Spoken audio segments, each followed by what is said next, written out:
All right, I got a guest here whom I actually like. In fact, I really like him. He doesn't like me, but it doesn't matter. I'm already laughing. Come on. You know, do you live in Manhattan? Yes, sir. My view is if I can at this time make a New Yorker laugh, Yeah.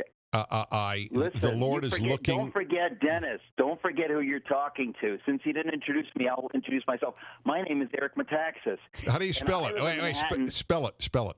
But I'm not your normal Manhattanite. No, you're not. I have faith in the God of the Bible.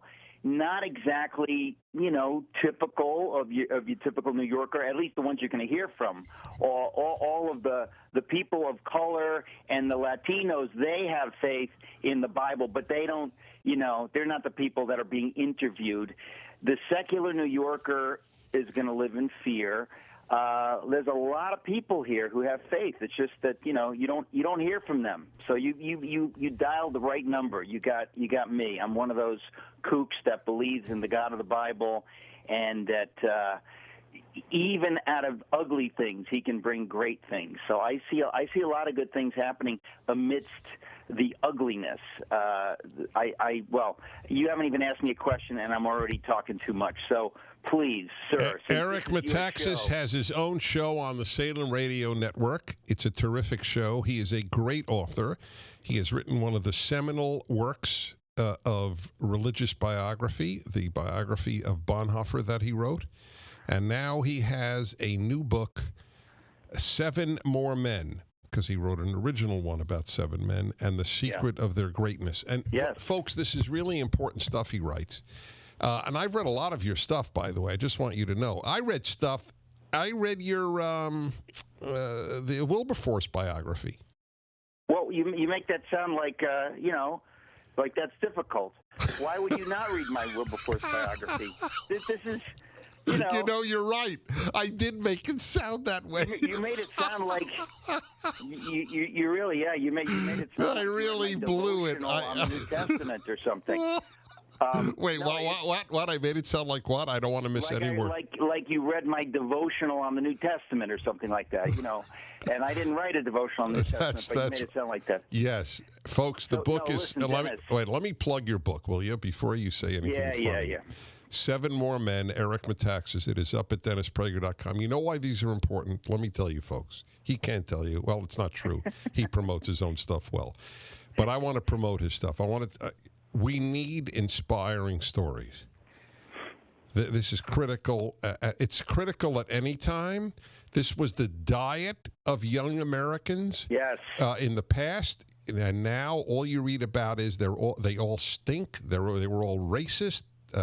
That's American. This is not just about Americans, because it's got Solzhenitsyn, for example. But and he writes extremely interestingly. 7 More Men.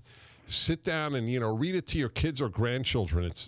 But just read it for yourself. Anyway, I just wanted you to know it's a terrific thing. It's not meant. It's not really a book that I wrote just for young people. No, it isn't. It's just a regular book for everybody. Yes. But my hope in writing it.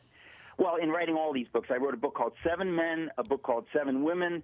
Now, the new one, which is out today or tomorrow, I forget, it's called 7 More Men, and then a year from now, 7 More Women. These are the stories of heroes. And just as you said, Dennis, we need heroes desperately. Why? Because the culture, the secular culture, is giving us anti-heroes, and then it's giving us, what we today could call fake heroes, these people that they lift up. And in the past, we would have thought, what? Are you kidding? Why should I admire Colin Kaepernick or, Beyonce or whoever they're putting out there? That's such a good point.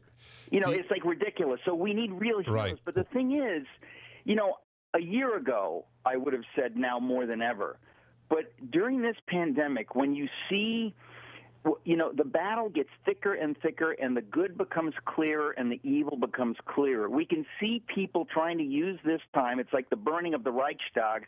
We are going to seize more government power. We're going to take away freedom, and it's all in the name of something. It's always some good reason.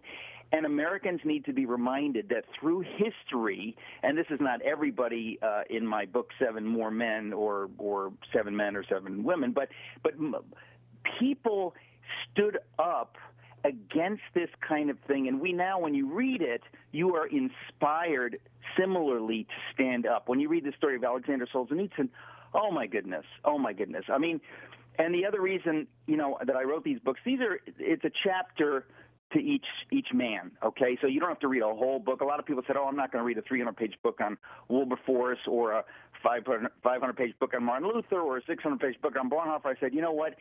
You need to know these stories. So I'm going to boil them down to a fraction of that, and I'm going to give you 7 of them, because when you read these stories, I say this because Solzhenitsyn is somebody, you know this and I know this. There are tons of young people today, they have no clue who he was. Oh, of course. Listen, what they don't know, they forget that they don't know Solzhenitsyn. They don't know the Gulag.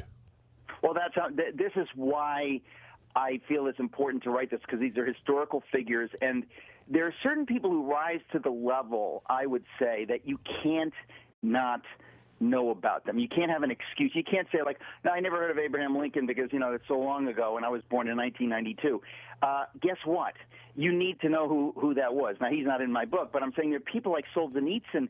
If you don't know who that is... He was a prophet. Absolutely. Yeah. A prophet and a hero. All right, let me ask you, Eric, in a nutshell, what is your take on the lockdown? It's mixed, Dennis. It's mixed. I think on my own radio program, I was talking to Jenna Ellis.